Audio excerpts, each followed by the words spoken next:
أعزائنا الطلبة، اليوم نبدي الجزء الثاني للمحاضرة Restorative dentistry and pulp health.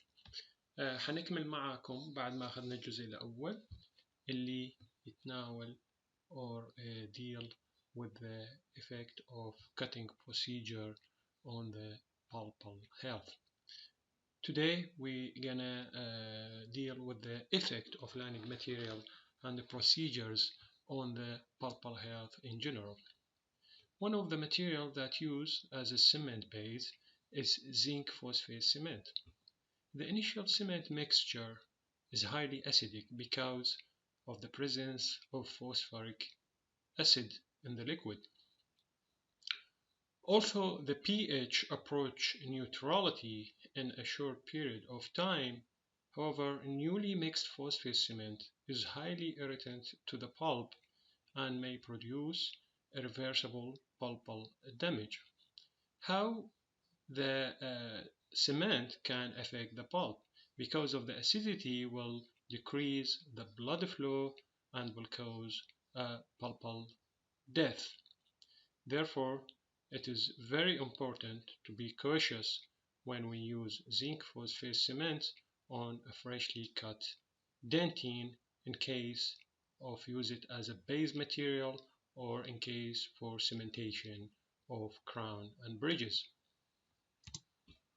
The second type, which is zinc polycarboxylate cement, which is less irritant than the zinc phosphate cement. The lower level of irritation may be due to the large molecular size of polyacrylic acid molecules, which restrict penetration through the dentine and adapted well to dentine surface. In addition, it has a bactericidal effect that can help minimize the growth of bacteria under the filling restorations.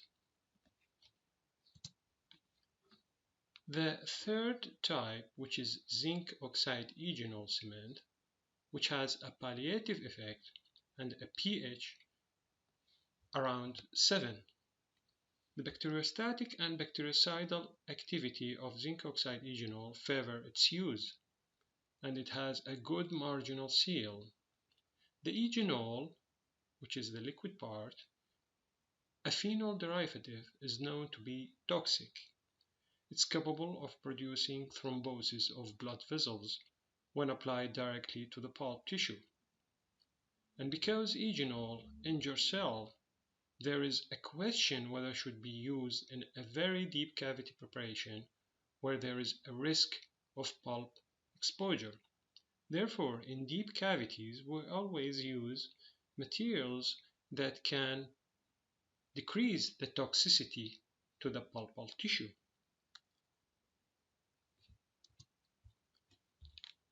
The other material is the glass ionomer cement, or GIC, which has been found to have no irritation effect on the living pulp.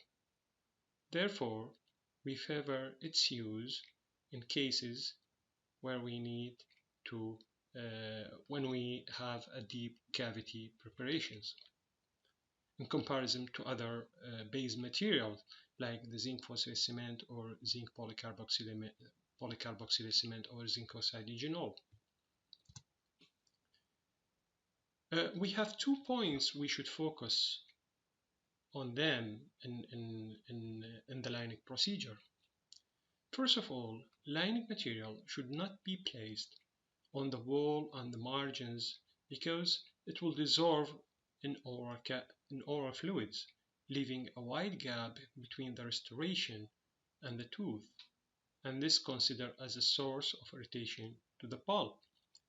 The gaps between the filling materials and the tooth can be a source for penetration of bacteria, which will cause secondary caries and further irritation and damage to the pulpal tissue through the dentinal tubules. Also, the thickness of the base material should be 1 to 2 mm in deep cavities, which is an effective barrier against both hot and cold stimuli.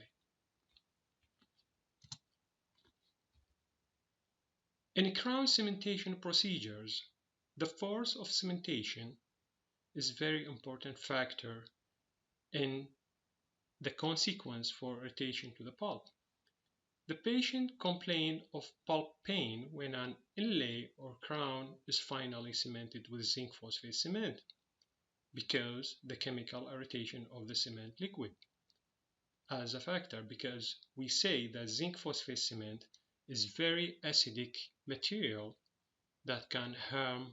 In addition, the hydraulic pressure exerted during cementation procedure could not help but drive the fluid toward the pulp that result in separation of the odontoblast layer and cause damage or irritation to the pulp. As you can see here in the picture, there is an excess cement leaking out of the crown on the labial surface. This is happened because of the pressure of cementation of the crown. So we can imagine that the liquid or the molecules of the cement material have been penetrated into the dental tubules and reach to the pulp, causing irritation and damage to the odontoblast layers.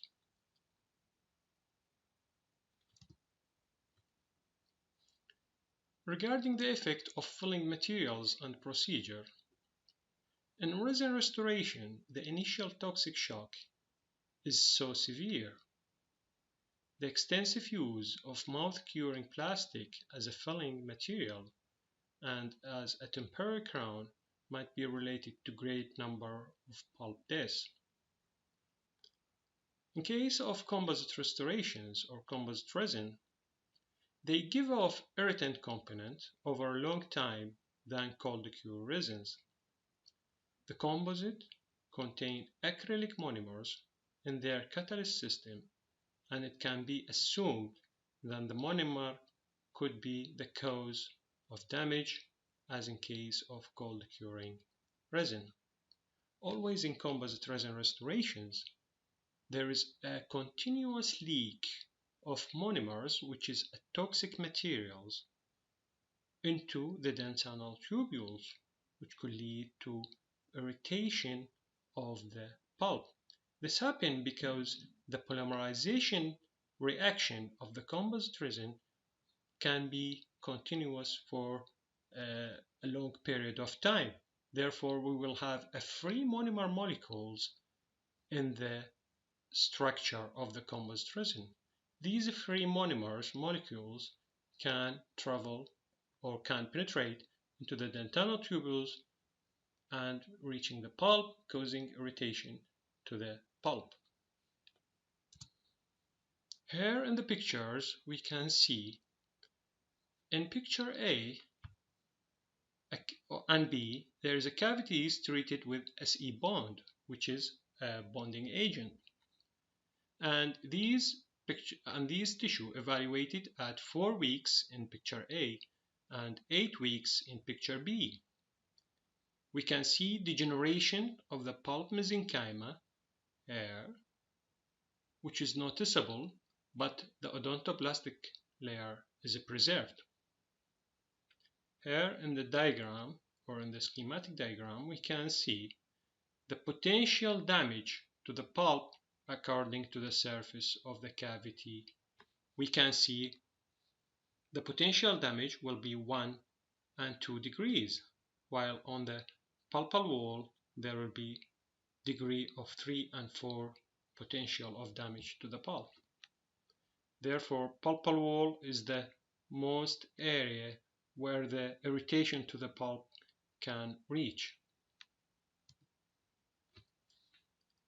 Regarding acid etching, there is no significant effect of the acid on the pulpal microvascular vessels. You know that we use acid etching to prepare or condition the surface of dentine and enamel to receive the bonding agents to increase the bond between the composite material or the composite resin and the tooth structure.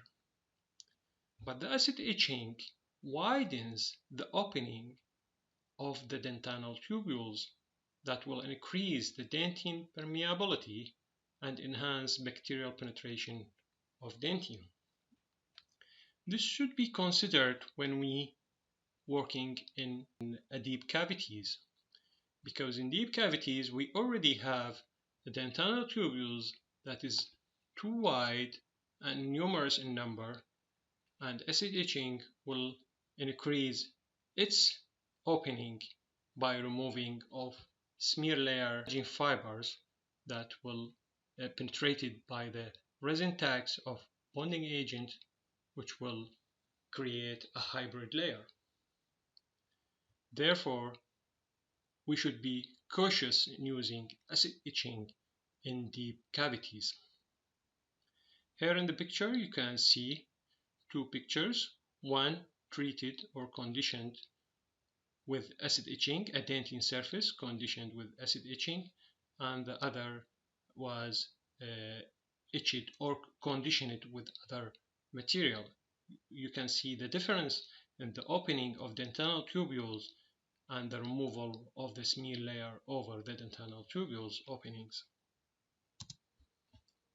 Also, we should consider the importance of leakage in the hybrid layer in the composite resin restorations. Leakage in the hybrid layer can occur, leading to bacterial irritation of the dentium pulpal complex. In the image you can see there is a hybrid layer with the resin tags, and this is the dentinal tubules and the adhesive material here.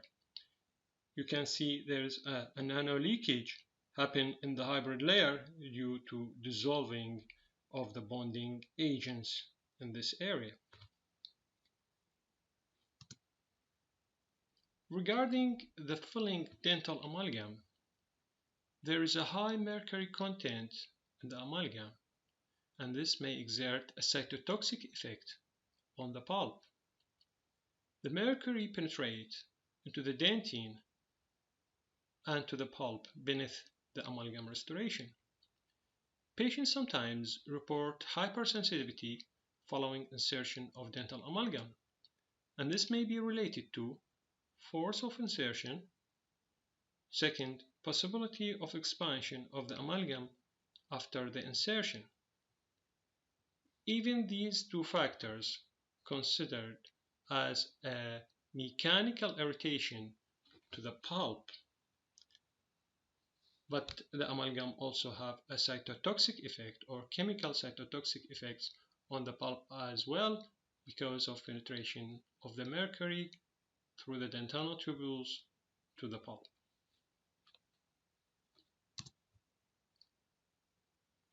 The pulp may be injured from severe temperature changes induced by thermal energy passing through the metallic restoration.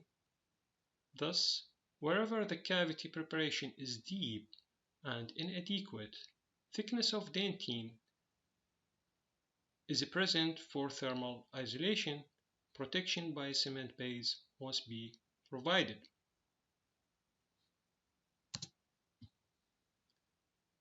No permanent filling material has been shown to provide a perfect marginal seal, so leakage and bacterial contamination are always a threat to the integrity of the pulp.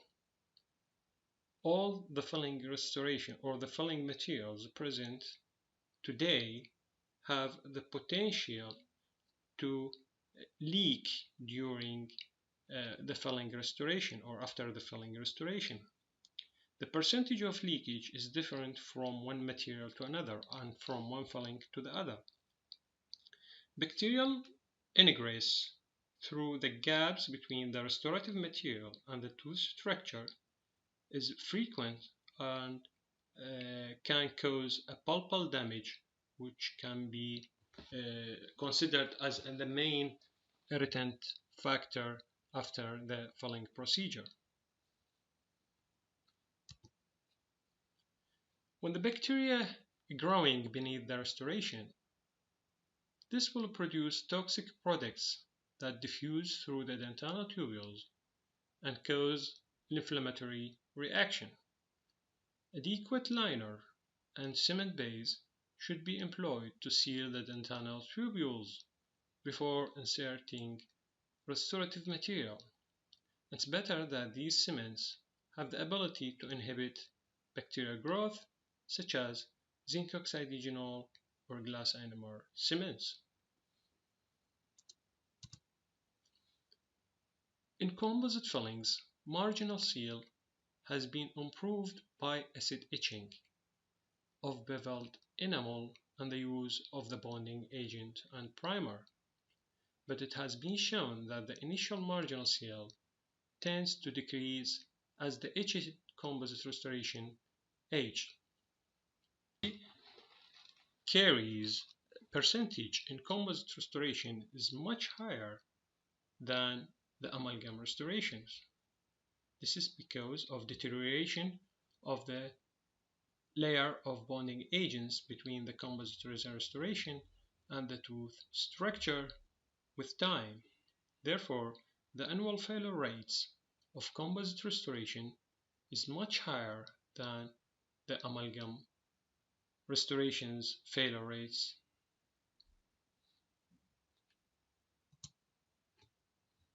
The cumulative effect is the whole irritation that the tooth is subjected to during all this time, from the caries process, from the cavity preparation, from the lining and filling procedures and materials, and from secondary caries after the filling.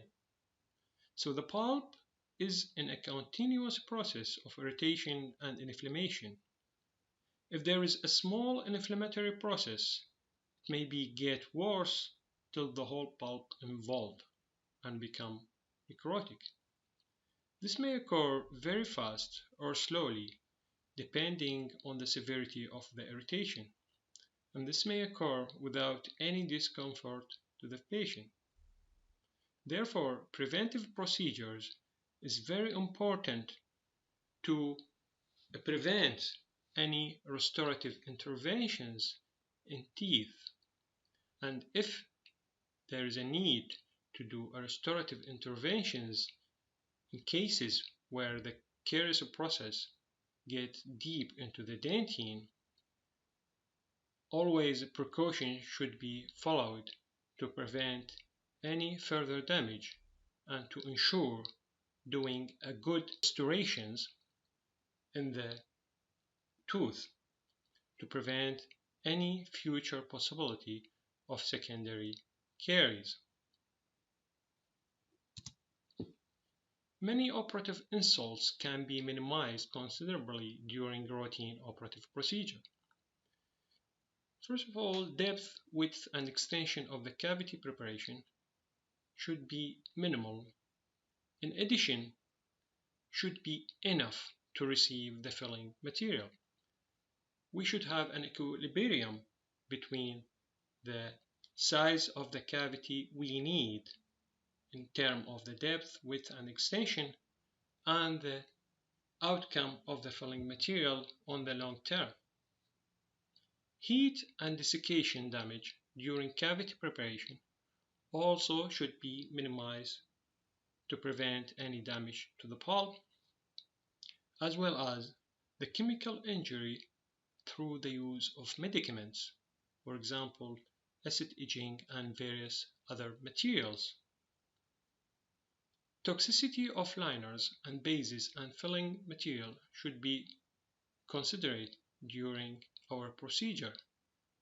We should use materials that causing less damage to the pulp. And also prevention of micro leakage will also prevent formation of secondary caries and further irritation to the pulp after the operative procedure. Thank you for your kind